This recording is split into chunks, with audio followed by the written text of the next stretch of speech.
From the headquarters of Telesur English in Quito, Ecuador, this is From the South, and I am Swaini Gray.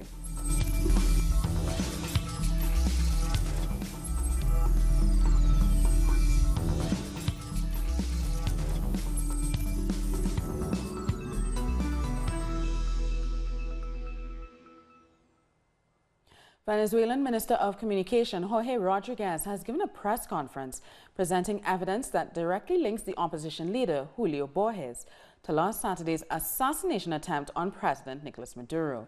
He said the drones were bought in Colombia and that there was collaboration from the Juan Manuel Santos government. Rodriguez also said the U.S. government, specifically the Secret Service, knew what was going to happen and approved the attack. He also presented evidence of a taped confession of the recently captured former legislator Juan Requesens, in which he confirms what the primary operator Juan Carlos Monasterios, also known as Bond, had previously said, that they acted on the command of Julio Borges. I'm Juan Carlos Requesens Martinez, ID number 18757-028. Today is August 9th. A few weeks ago, I was contacted by Julio Borges, who asked me to get someone to pass from Venezuela to Colombia. It was Juan Monasterio. I contacted him by text messages. I was in San Cristobal and I sent a message to Mauricio Jimenez, who was a migration supervisor. He contacted Juan Monasterio to take him over from San Antonio to Cucuta. I was in San Cristobal. I've never met Monasterio in person. I made all the arrangements by messages.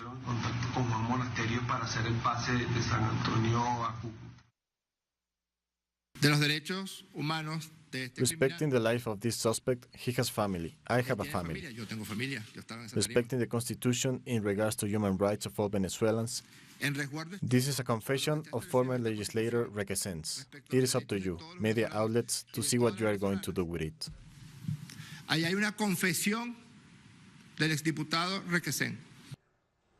And on Thursday, the Venezuelan government formally requested the extradition of several people implicated in the attempt. The request was made during a meeting between Foreign Minister Jorge Arias, Attorney General Tarek William Saab, and a counselor from the Colombian embassy in Venezuela.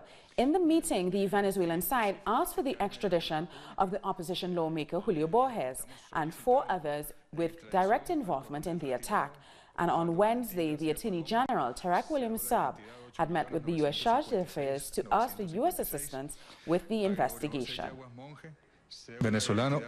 Today, we have met with a counselor from the Colombian embassy, Augusto Blanco, authorized by the government to attend this meeting and also to receive detailed information.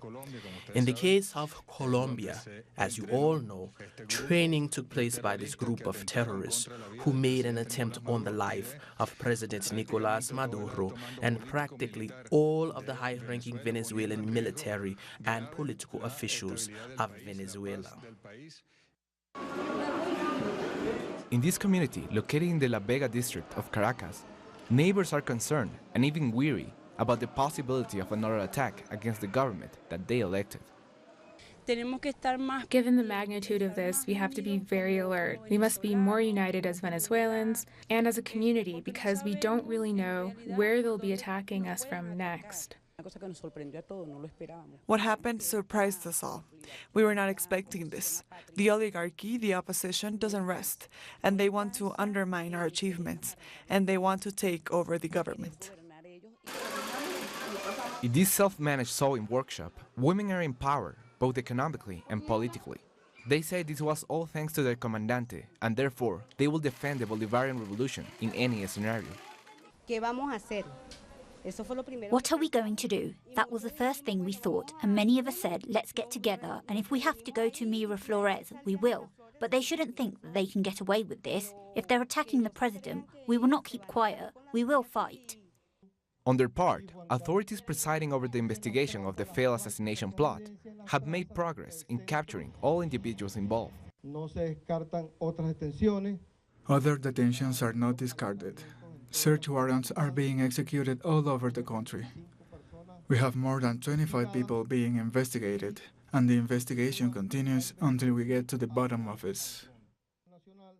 Among the criminals, 6 suspects have been identified in Colombia: the retired Colonel Osvaldo García Palomo, Gregorio Yaguas Monge, a migration officer, Mauricio Jiménez Pinzón, Gilberto Escalona Torrealba, and opposition legislator Julio Borges. Foreign Minister Jorge Arreaza met with a representative of the Colombian embassy in Caracas to request their extradition. First, we have complied with the activation of the internal judicial mechanisms in the country, and now the activation of the judicial and diplomatic channels internationally to request these individuals for extradition. Colombia now awaits the formal request for extradition. But meanwhile, Venezuelan Foreign Minister has announced a tour to denounce the attack abroad. Colombian President Ivan Duque says the ELN, or National Liberation Army, must release the 3 soldiers it believes were kidnapped by them before any peace negotiations can proceed. Duque was in the town of Tumaco, which is near Ecuador's northern border. He warned that he will not accept that the rebel group turns kidnapping into a mechanism of intimidation and blackmail, and stressed that he will toughen the conditions to resume the peace talks that his predecessor had been supporting. There is only one message, and it is very clear. If the ELN has a genuine desire for demobilization, disarmament, and reinsertion, it must release the hostages quickly and unconditionally. Because I, as president, will not accept Colombians who intimidate us with kidnapping. And just 2 days after the Colombian President Ivan Duque took office, there have been protests in the streets of Bogota against him. Now, it's not clear who was protesting or why. However, they were quickly confronted by the anti-riot police. Duque has pledged to improve the economy and renegotiate the peace accord signed with the Revolutionary Armed Forces of Colombia.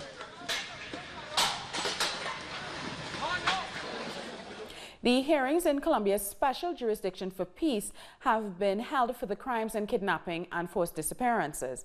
Our correspondent in Bogota, Paula Fernandez, has more. 14 military officers involved in the false positives case appeared before Colombia's special jurisdiction for peace for the crimes of kidnapping and forced disappearances. Some of the officers have been previously sentenced to up to 40 years in prison. This hearing started with eyewitness testimonies of violent executions. The court heard that military groups promised young local people jobs in order to detain them and execute them. During the hearing, social and human rights organizations demonstrated outside the court to demand justice and support for the victims' family members. In Colombia, indigenous authorities appearing before the special jurisdiction of peace was seen as historic, and they delivered an initial report on indigenous victims of the armed conflict. To mark the International Day of Indigenous Peoples, indigenous authorities delivered a report to members of the Special Jurisdiction for Peace indicating more than 230,000 threats against indigenous communities between 1926 and 2017. Displaced indigenous communities, 2,954 indigenous leaders assassinated since 1971, up until now. The report also includes more than 2,000 death threats, 123 massacres, and 70 indigenous leaders assassinated after the signing of the peace accord. So far, more than 1,200 deadly acts have transpired after the signing of the peace accord. One of the patterns we see is the interest in the territory because of its natural wealth, and on the other hand, the increase in drug trafficking. Members of the Special Jurisdiction for Peace were handed this report unexpectedly during symbolic acts. According to what was agreed upon in the final agreement and the internal regulation of the GEP, as well as a procedure, when it pertains to the victims of ethnic groups, a procedure must take place in accordance with the Special Jurisdiction for Peace.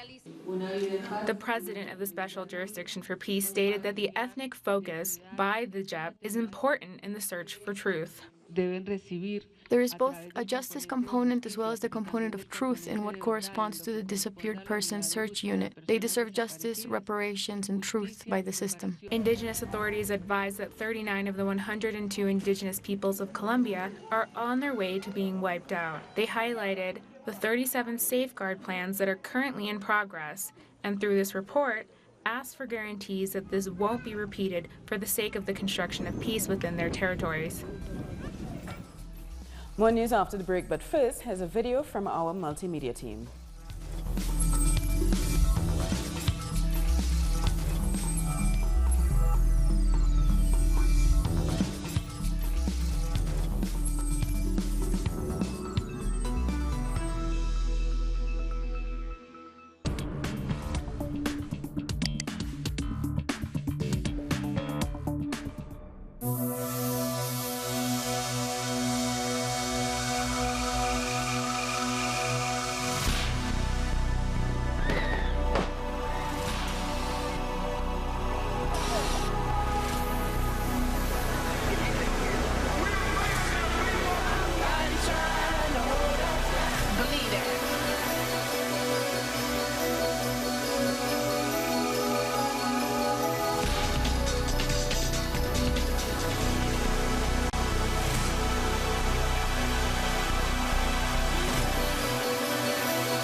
Welcome back. There's a lot happening in Brazil, including the march in support of Lula, which continues across the country. Andre Fieri reports from Formosa. This march will get to Brasilia on August 14th. On August 15th, more people will join this mobilization in support of Lula da Silva's presidential candidacy. Here in Formosa, people organized 3 different events made by 3 different rural organizations. Right now, we are at the place where the northwestern region will organize their event. But there will also be mobilizations made by groups in the Amazon, the southern and the southeastern regions. All of these will work together in support of Lula da Silva. They've gathered almost 5,000 people from the Landless People organizations. People traditionally use this day to report rights violations made by governments, but today it also has a special importance due to Lula's detention. The workers denounce that he is a political prisoner, and this sentence against him is meant to take him out of the electoral process. Apart from everything we've already reported, 2 days ago it was known that in 2017 this government broke a record in murders, reaching 60,000 dead people that year. This is a very negative record for Michel Temer and for the country. So this march will continue until the 14th, when the people get to Brasilia, and the 15th will be a very important day for the left in Brazil and around the world, because Lula will be registered as a presidential candidate. To end, the 7 campesinos continue with their hunger strike, which is meant to raise awareness about the policies that have affected Brazil, with 13,000 unemployed people and the return of extreme poverty in Brazil, and with 7 million new people living in these conditions since Michel Temer took office. The candidates for Brazil's presidential election held their first debate on Thursday night, but without the imprisoned former president Luiz Inácio Lula da Silva, who has a clear lead in the polls. Social movements have condemned Lula's exclusion. The debate was dominated by the candidates of the mainstream right, all of whom are running very low in the opinion polls. They were challenged by Jair Bolsonaro from the far right and Guilherme Boulos, the lone voice from the left. What we don't want is for women to continue being imprisoned or dying because they have abortions in the most precarious conditions. And above all, poor women and black women, because richer women do it in decent conditions, in good clinics. Like the case of Ingriani, who we heard about in the Supreme Court hearings this week. a young woman with 3 children who was forced into a backstreet abortion and died. In our government, abortion will have nothing to do with the criminal code. It will be a matter of public health, respecting women's rights. And the presidential candidate, Jair Bolsonaro, repeated his promises to rule with a religious and socially conservative agenda. Bolsonaro has been running second in opinion polls behind Lula. The most important thing that we can do here is to show people that we will put Brazil first. What we will do in the name of God, always asking for His guidance to resolve problems in the best way possible, because Brazil can't have another term of the Workers' Party or the PSDB. Bolivia's cabinet is to hold its first meeting in the new government building in La Paz. On Thursday, President Evo Morales presided over indigenous ceremonies to close the old government headquarters, the Palacio Quemado, and to open the new ones, baptized the Great House of the People. The old palace will be converted into a museum. Morales said the move was a symbol of Bolivia's new, renewed independence. Today, August 9, we leave behind the palace of a colonial state to come here to the Great House of the People, of the plurinational state of Bolivia. It's another historic milestone thanks to the struggle of the Bolivian people and thanks to the people's unity. And our correspondent in La Paz, Freddy Morales, has more. The new government palace in Bolivia is called the House of the People. It was built next to the old presidential palace known as the Burnt Palace, after a fire in 1875. President Evo Morales, along with government officials and social movements, inaugurated a new palace which cost $35 million. The opposition has criticized this kind of investment. However, President Morales said this building was necessary because the government spent $25 million a year to rent another building, where 5 ministries are located. These ministries will not be relocated to the new presidential palace. He also said that he wants to invest in more new buildings in the center of La Paz to prevent government institutions from spending money on rent. Morales said that the old presidential palace will be turned into a museum, and the new palace will be open for public celebrations, such as high school graduation ceremonies. Cuba's new draft constitution is being put out for public consultation. Our correspondent in Havana, Alian Fernandez, has been looking at some of the debates it's generating. The Cuban Revolution declared its socialist character in 1961. Now it's proposing a draft constitution that doesn't include the word communism. This young history lecturer thinks that's a contradiction, given that the leading force in the Cuban society and the state is the Communist Party. Socialism is not a system as such, because it doesn't have any mode of production in the Marxist sense. Rather, it is the transition to another system, which is communism. In my opinion, we should keep the aspiration of building a society radically different from capitalism. It is true that it isn't an aspiration we can achieve in the short term, but it serves as a utopia that we strive for.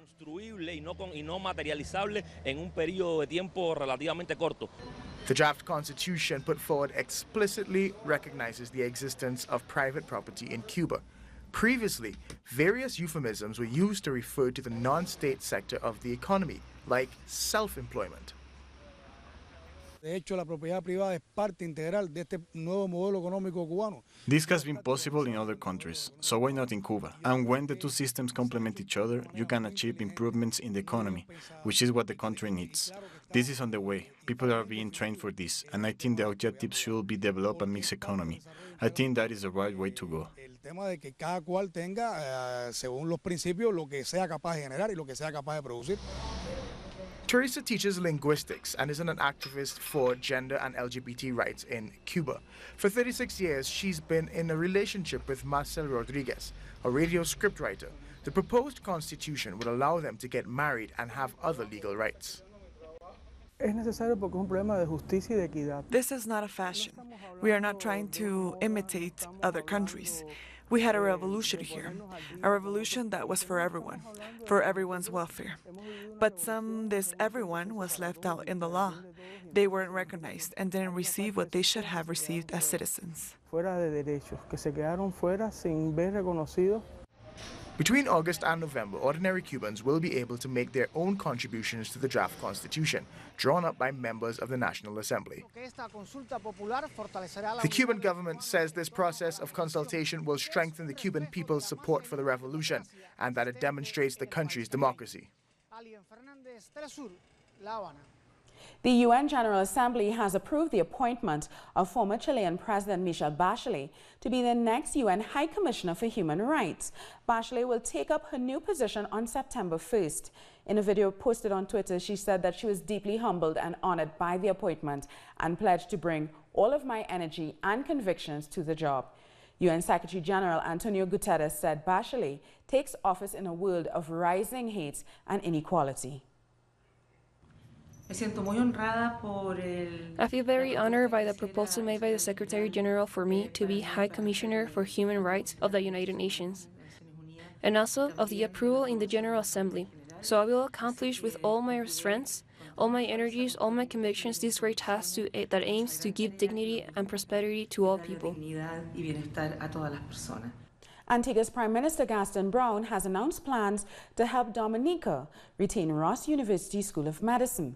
The announcement comes as Dominica grapples with the loss of the medical school post-Hurricane Maria. Last week, the school, which operated for 40 years in Dominica, announced a move to Barbados. Last evening, Prime Minister Brown said via a statement his government is willing to provide incentives that would enable Dominica to remain attractive to Ross University. One of the incentives outlined is the lowering or elimination of transit taxes. This would assist students heading from Dominica to the UK, Canada, and the US. Another suggestion from Brown is that Ross and the government of Dominica enter into an agreement so that the university can remain on the island. And the Dominican Prime Minister Roosevelt Skerrit has spoken of his intention to build sustainable housing that can withstand natural disasters. While addressing citizens, he stressed the need for safe land to build on. When we build for somebody, that person will be safe in the event of a hurricane. We have to build in safe locations. And we have to build structures where you can remain in that home and see the hurricane through. And so the homes we are building now are homes that people can stay in the event of a hurricane. And those homes will be with concrete roofs. Obviously, you will see the roofs are colored. It's just we put the zinc, the galvanized on it, more for decorative purposes. But the roofs are concrete roofs. And the windows we chose are solid windows that can hold up to strong winds. So you can really stay in your homes and see those hurricanes through. Time for the second break of the newscast, but join us again after another video from our multimedia colleagues.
Thank you for staying with us. Here are some of today's top stories from around the world.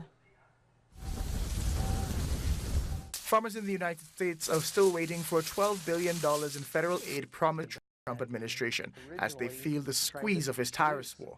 Farmers are now facing low production and the price of crops going down too, partly due to these tariffs.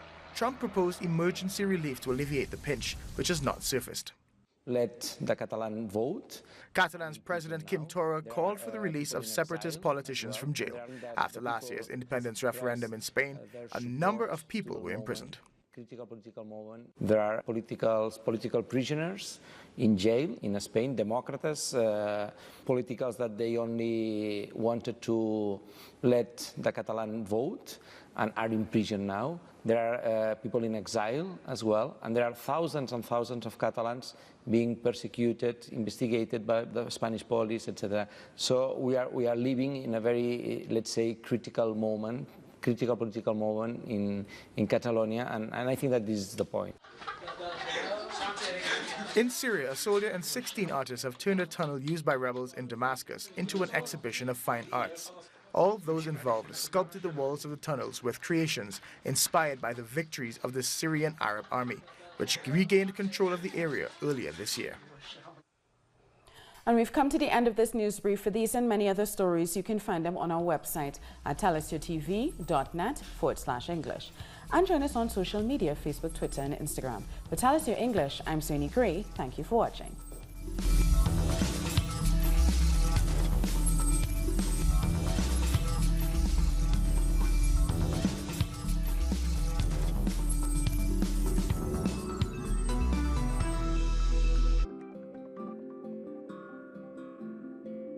In South America and